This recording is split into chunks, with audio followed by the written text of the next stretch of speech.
Hey, welcome to the amazing Dogs Are Smarter Than People bonus interview with an author or a writer. And Ellen Booraem is here, and she is both of those things. Ellen. I don't think You know, anything. Don't worry. I'm not even gonna edit that out, honestly, because people are so used to me messing everything up. But Ellen is one of the most amazing humans I've ever met. And was once my boss, but hopefully we won't talk about that. No one And is your boss, Carrie. No one is. is that really the impression I give? Oh no. Oh, that's interesting. I'm the least self-aware human ever. Anyways, Ellen was this amazing person in the newsroom, just a great, brilliant writer, and so insightful about other humans, which I think is part of the reason she was such a great writer in the news world, and another reason why she's such a great writer as she transitioned to the world of middle grade. Officially, Ellen, on your website, I'm going to quote here. Ellen spent 19 years as a small town journalist, and before quitting her job, which I kind of followed her footsteps, to write 3 award-winning fantasies for readers aged 10 and older. Is it 4 award-winning Four. Oh, do I have? fantasies Do I now? only? Oh, I guess I Yeah, said that. yeah. Like I'm pretty sure that last one Yeah. is No, yeah. it's four. Hmm.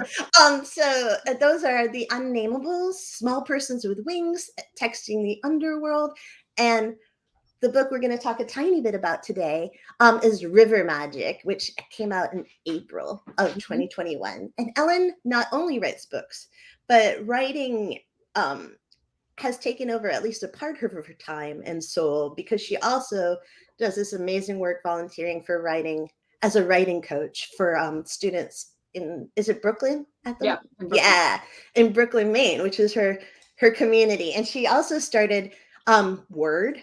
It's Word, right? Yay! I was Which going to is try to think of a way to work that in. yeah, we can talk about that later too, which is the annual Blue Hill Maine Literary Arts Festival. Ellen lives in Brooklyn with her partner, painter Robert. I don't know how to say Rob's Shillady. last name. Shillady. Shillady? Mm-hmm. Yeah. Wow. I just fail at the names. You know why? Because in the newspaper world, I didn't care about saying them. I just wanted to make sure I spelled them correctly so that Ellen didn't get angry Exactly. at me. Exactly. Yeah. See, you've you've And like also, when touched my. you're a reader, you often don't know how to pronounce things because you read stuff, you pronounce it in your head, and then you never talk about it. So Ever, yeah, ever. years And later, you discover that all these years you've been pronouncing something wrong. can you think of a word that you've been doing wrong? Not now, of course, no. But I do remember in high school, my my friend and I would talk about niche and goeth. And I love I, niche. it's so beautiful. That's so funny. You grew up in coastal Mass, right, Yeah. Ellen? Like Hmm. that's where you're from. Yep. And if I remember, and now you're in coastal Maine, so you're in Right. the coastal places. Right. And River Magic also has like this element of, it's a river, but it's the edge of that liminal space Hmm. between land and water. Right. And I was kind of wondering if you think that you're drawn to those things and like if that's part of why you write fantasy for middle grade too, because your fantasies are so contemporary yet also Hmm. fantastic. Hmm. And again, that's like one of those spaces where things touch. Yeah. Yeah. Well, I have to say, I mean, the ocean has always seemed to me like an escape hatch. I mean, I tried at one point experimented with moving to Minnesota, Yeah. and I felt claustrophobic, which is really, really weird because there's nothing claustrophobic about Minnesota. There's these wide open spaces. And in fact, my father came from Minnesota and felt claustrophobic in Massachusetts because he couldn't see the weather coming because it always west, and there were trees in the way. But yeah, I mean, there's definitely something. I think we came from water. Let's face it. I mean, there's yeah. something, some old home week thing going on with us in water, I think. And there's just, I mean, we love to float. we love. I mean, and it's a completely foreign world if you go underneath. You know, I Yeah. mean, and it's complete, and you know, for most of us, it's beyond understanding, and you know, those are all elements of fantasy for sure. Yeah, they definitely are. And It's I so love funny. fantasy because it's a little twist on reality, and it makes you look at things in an entirely different way. And especially if you're like me and you have reality, and you mix your fantasy with reality, with the real reality based story, and so you know, I think that's a lot of what water does for us too. I mean, it's a whole different world. I mean, you're out in a boat or something, and it's like, at least for those of us who don't spend our lives on the water, which you know, Yeah. it's a whole different world. And it's, like you're saying, a whole different world, but also within your world, and Hmm. touching your world. And that's Yeah, really cool to think about. yeah. Um, your imagination is always so funny and Mhm. clever and big. And I was thinking and reading about like your formative time, like as baby Ellen, which I wish I got to see. Not like I'm 6 months old, Ellen, and Yeah. I'm in diapers, but like your youth, like before you came to Maine, and how I think on your website it talks about as well that you were next door neighbors to Alton Hall Blackington, I think. Yes. And he was this, Lucky. yeah, this huge personality, Yeah. right? And like this photographer and this writer, and I think I didn't know, but apparently had some issues with his chimney. And I was wondering if, like, we always talk about how our parents impact our writing, and Mhm. well, a lot of us do, Mhm. or give us neuroses. That Yeah. would be me. But I feel like, how can you quantify or even mention how Alton made a big impact on you as a kid? Um, Blackie. You do not call him Alton. His name Oh, is well, thank Blackie. God his ghost, he's gonna come hurt me, isn't he? Yeah, right. He definitely is. Oh, If anybody will, crackle. it's him. Yeah. Well, you know, unfortunately, he died when I was about 12. Yeah, So, that's so little. but but the but I loved him to death. Yeah. So to speak. Um, Before that, and he uh, he had a dragon in his attic, and I completely believe that. I completely believe that. And even though I had actually been, his attic was his office, Yeah. and I had actually been up there with my mother because he tape recorded me a few times. Because I don't know why, he just did it. He did that. You know, he'd like to, you know, ask kids questions and get them on tape and giving cute answers. You know? And but I was up there with my mother, I would hasten to say. And Aw. and I mean, he wasn't that, you know, it wasn't like that. Um, and um, and he wrote these Yankee yarns that were all mostly things like the Great Molasses Disaster of Boston, where everybody drowned in molasses. But Which is amazing. and some of them were, you had a little supernatural element to them, as I recall. I haven't read them for years, but but yeah, I mean, I think I mean, he had that little twist on his life. I mean, he would um, when we moved into that house, I was 2 years old. I'm running around kicking leaves. My mother is, you know, harried with the movers and everything, and there's this old man leaning on the fence, and she says, "Hello," and he says, "You know it's haunted, don't you?"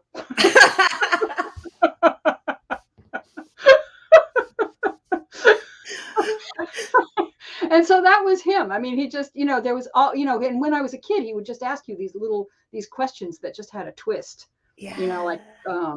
you went to the fair. Did you see the skeleton in the church basement? You know, I mean, that it was just, you know, so probably he did have a formative um, effect. Yeah, because I think that you have that little twist in conversation and in story Hmm. too.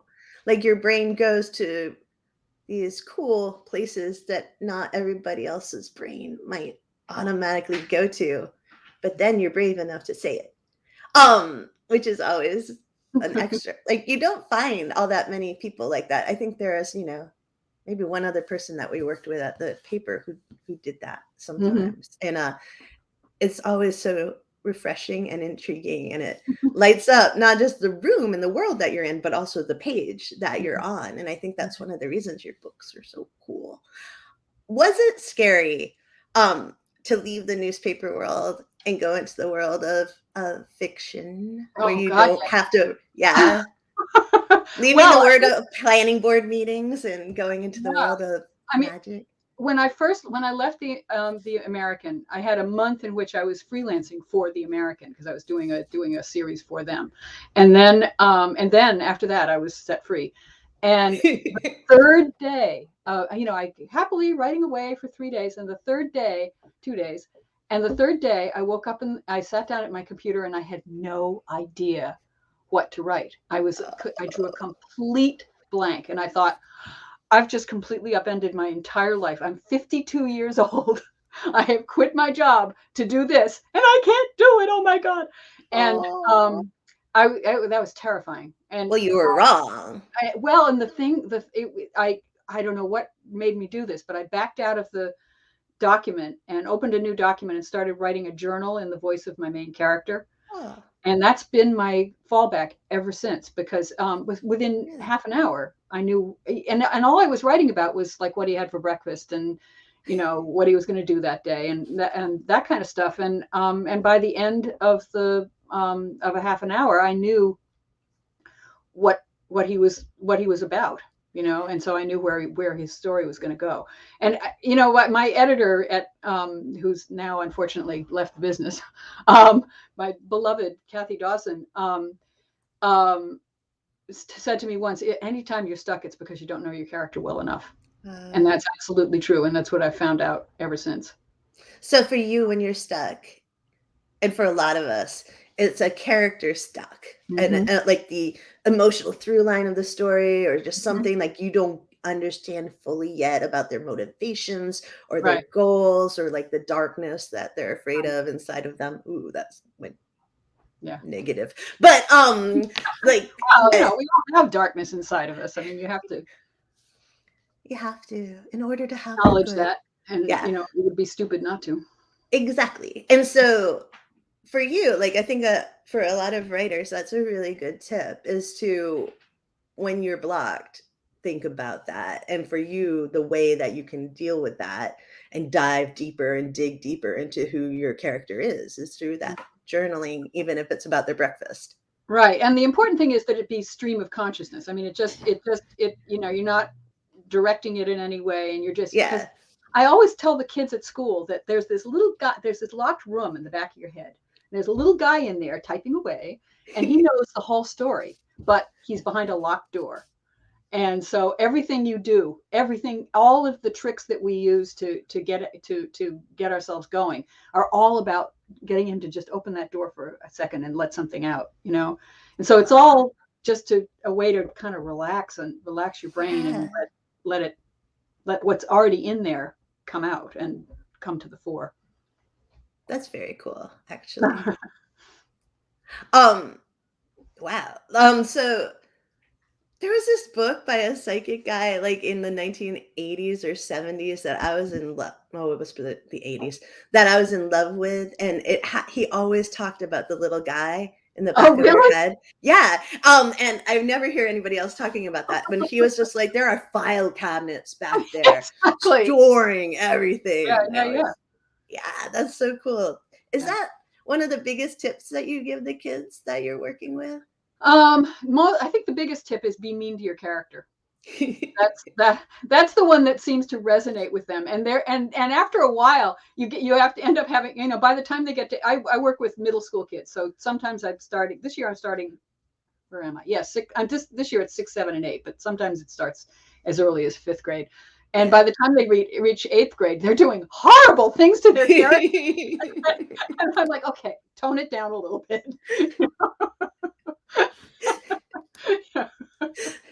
I was working with some kids at the Connors Emerson School, which is where I Mhm. live in Bar Harbor, and one of the kids, I was just like, wow. I mean, they must have studied with you ahead of time, Ellen, because that character was like kidnapped by aliens, and then dogs went after it, and they Right. went home. Everybody's dead at home. Like it was just one Right. huge The other thing catastrophe. I think is important to that is that if you're going to torture your character, the way to do it is to have something horrible happen to someone they love, not to them. Yeah. You know, because that's really, I mean, if you read like Harry Potter, I mean, the worst things that happen to him are the things that happen to people he loves. I mean, somebody Yeah.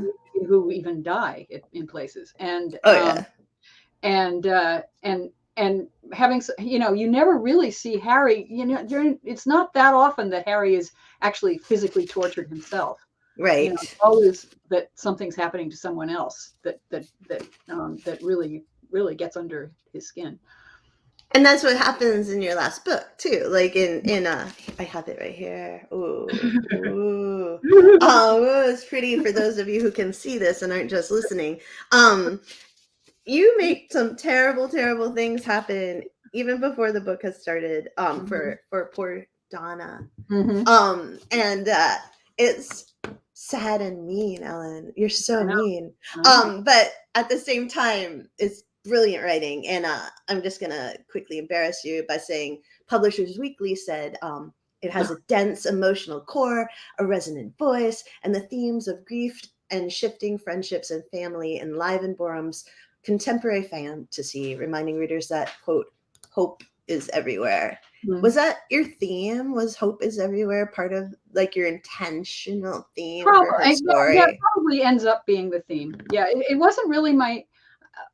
Well, I mean, anytime you're writing for middle grade, especially, or kid, you know, younger than YA, I guess, you always know your character is going to kind of come out okay, Yeah.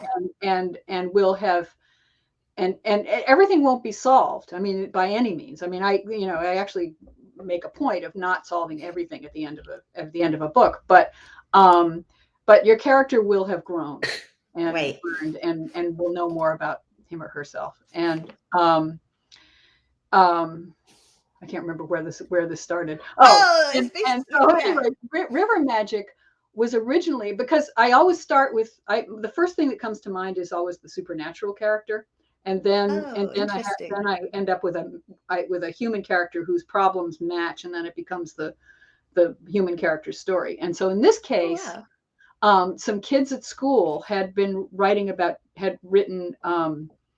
a couple of companion stories about with drag in which the protagonists were dragons, and they had so much fun that I thought, I want to write about a dragon, and what's more, I want to ride a dragon. Oh So yeah. um We so all want to I ride a started with a dragon. dragon. I started basically with a dragon, and ended up with a river dragon. Um and and so I kept thinking, okay, what do we know about dragons? And mostly what I thought of was anger. You know, that there would Oh. be anger in this dragon. So I thought, okay, I'm going to throw everything in the book at my character, and she's going to get angry. And she didn't. This is what happened. The person who got angry was her sister, you know, and she, Donna doesn't have time to get. She's too busy solving things. She doesn't have time to get angry, and she gets a little angry at the end, and it actually helps her. But most of the time, she's just trying to cope, and part of what she's trying to cope Yeah. with is her sister being so angry. Um, so where did this start? Oh yes. So Hope. It's hope.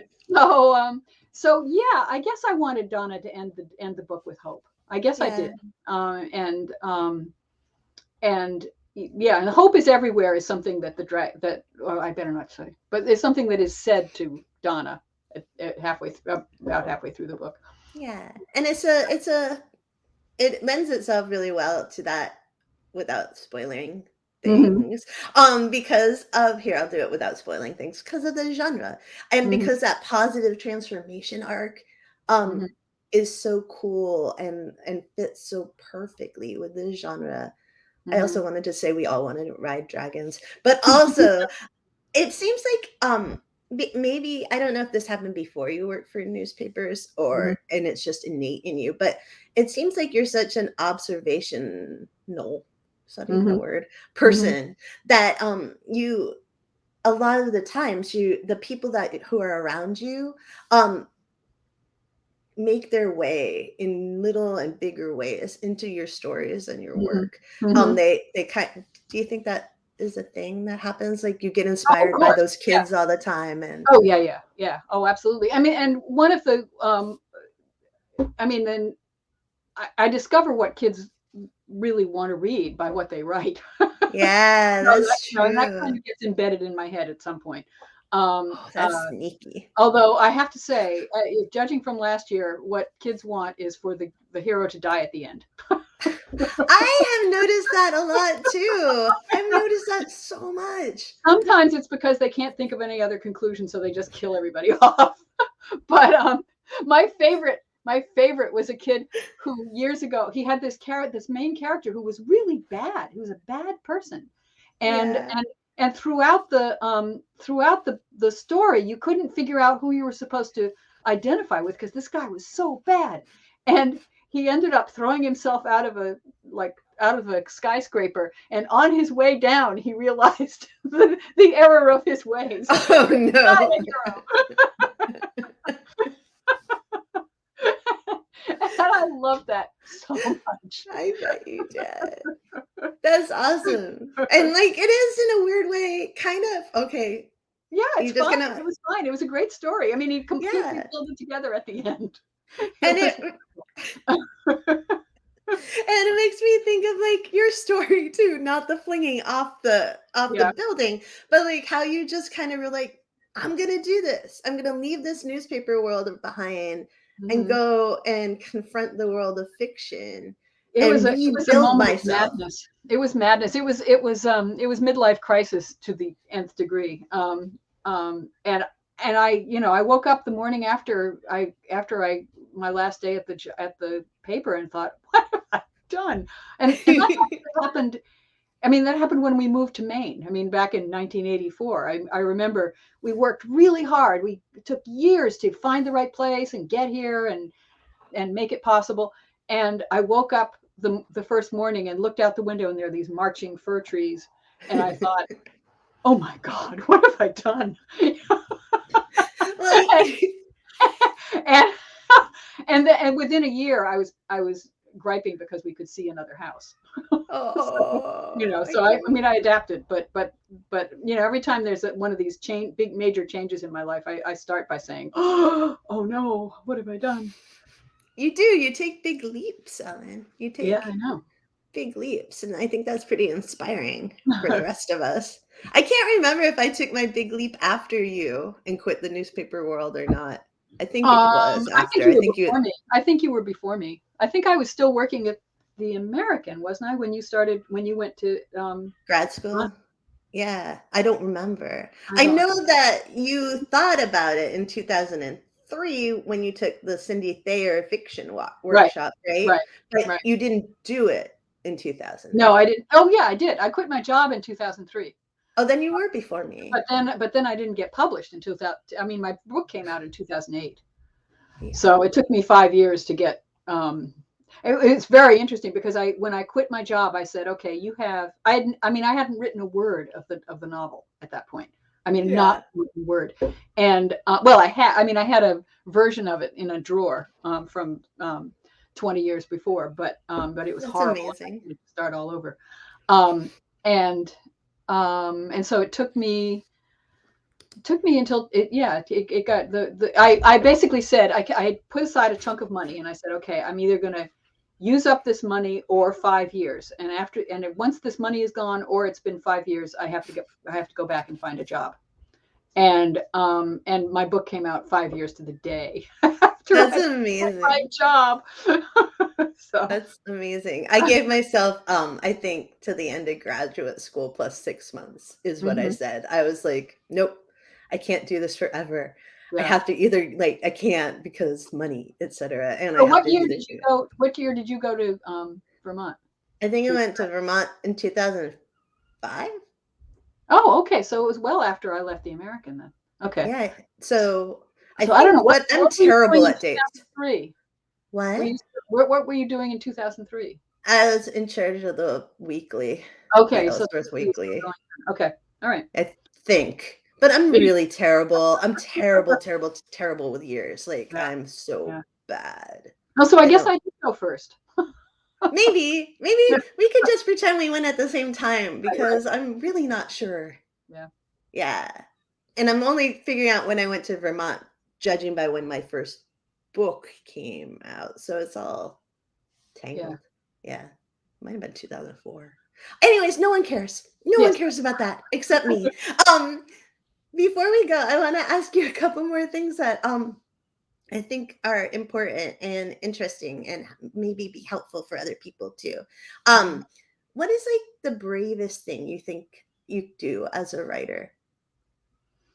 The bravest thing. Yeah. Um, Probably sit down at the desk in the morning. Yeah. I mean you know, that's really the critical thing, is to just sit down and open the the um the document, and and every morning you open the document and you think, this is the day I'm not going to be able to write. You know, this is the day when it's all going to collapse, and you start writing. You know, that's it. You know, and it's something that I've learned now that I wish I had learned when I was 20. Yeah. But you know, at least I learned it at some point. Do you feel like you battled your nature a little bit as a Oh writer? God, yes. I mean, I am the world's laziest person. I What? really, I'm very lazy. Left to myself, I would sit and watch videos all day, and I wouldn't even read. I would just completely veg out, and I never would imagine that. oh, totally, totally. My taskmaster, my editor, my I like, I put up a good front, but oh my gosh, yeah, no, stunned. I'm stunned. I'm battling my procrastinating nature all my life, all my life, and Wow. it's my biggest enemy is my tendency to procrastinate. And how do you overcome that? Because you've made these four beautiful books. Shame. I mean, actually, I have to say that living with Rob Shillady has been was critical, because he's a painter, but he keeps um, he's always kept banker's hours. I mean, he Oh, gets up in the morning, he gets into the studio. It used to be 7 o'clock, now it's more like 8 o'clock. slacking off there. He Yeah. comes up for a break. He goes out for lunch. He comes up for lunch and walks the dog. He comes up at 4 to light a fire in the wood stove, and you know, it's like completely methodical. And I would have been embarrassed not to get my work done. You know, when I was Really? living with him. So shame is really important.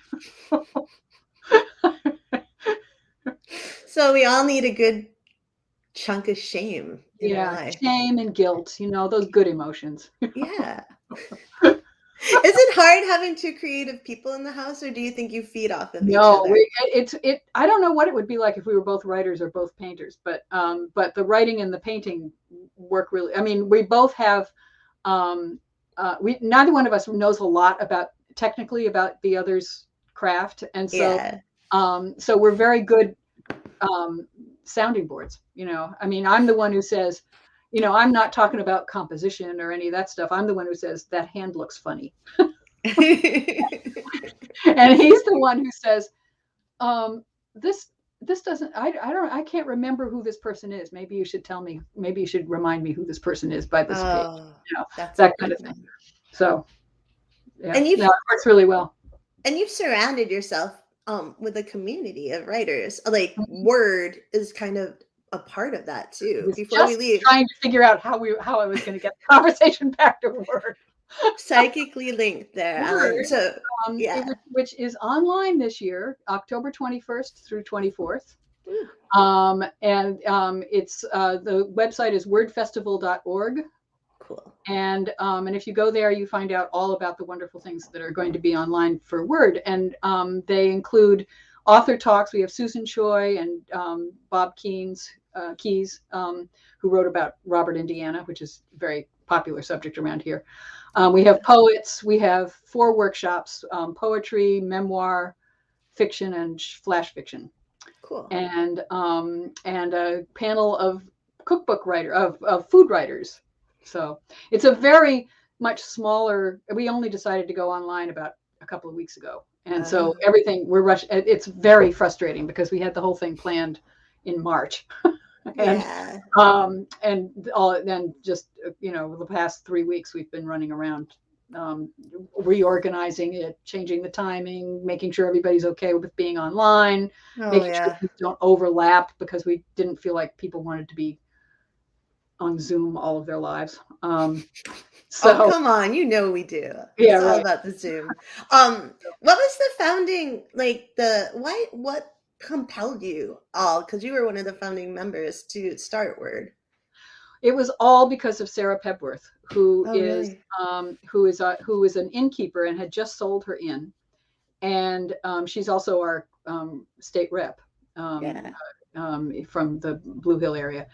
And she, as an innkeeper, she had been wishing. First of all, she's a reader, and so she had been wishing that there were a literary festival somewhere, Oh.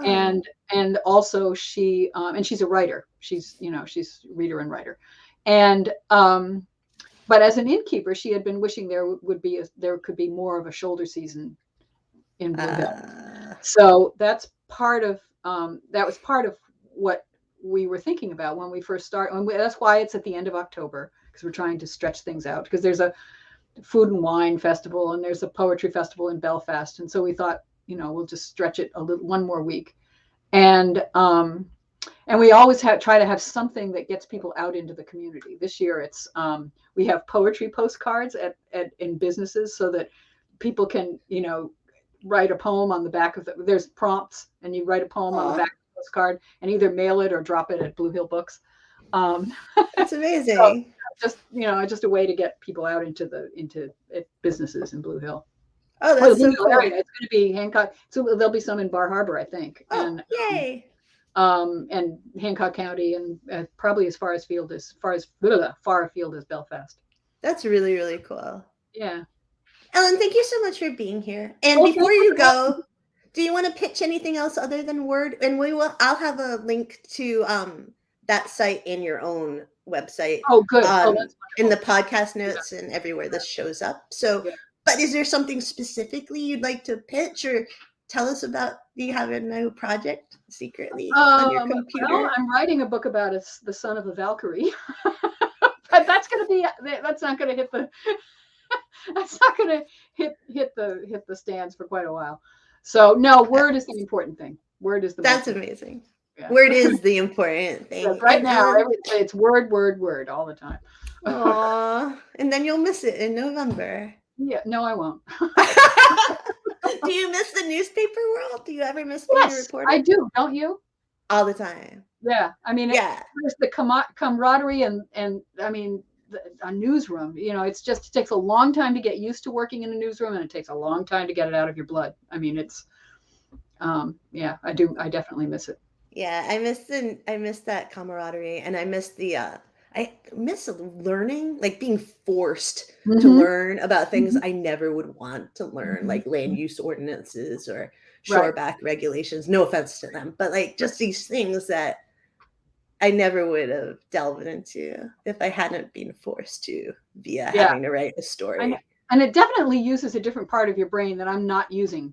It's a kind of an Yeah. analytical, forceful kind of part of your brain that is getting soft. Yeah, but I bet, like, I know it's made us better writers as well for Oh, I'm fiction sure. because, I mean, that there's nothing like a school board meeting to make you a deep, a miniaturist. I mean, you part of it is that as newspaper people, we had to write visually in order to compete with TV, and right. so it was incredible training in writing, in putting you in the place and giving you a sense of what the atmosphere was and all that kind of stuff. It's great training. I never even I feel so ignorant because I never really thought about it that way, about how it does make you a visual writer and Mhm. exactly for the reasons why. Mhm. You're so smart, Ellen. You're still teaching me. And thank you so much for being there. And everyone should check out Word and also check out Ellen's books because you will not be disappointed. She is brilliant and amazing and full of heart, all combined in this ridiculously cool package. So thank you so much, Ellen. Thank you, Carrie. I Great to see your really, face again. yeah, you too. Yay.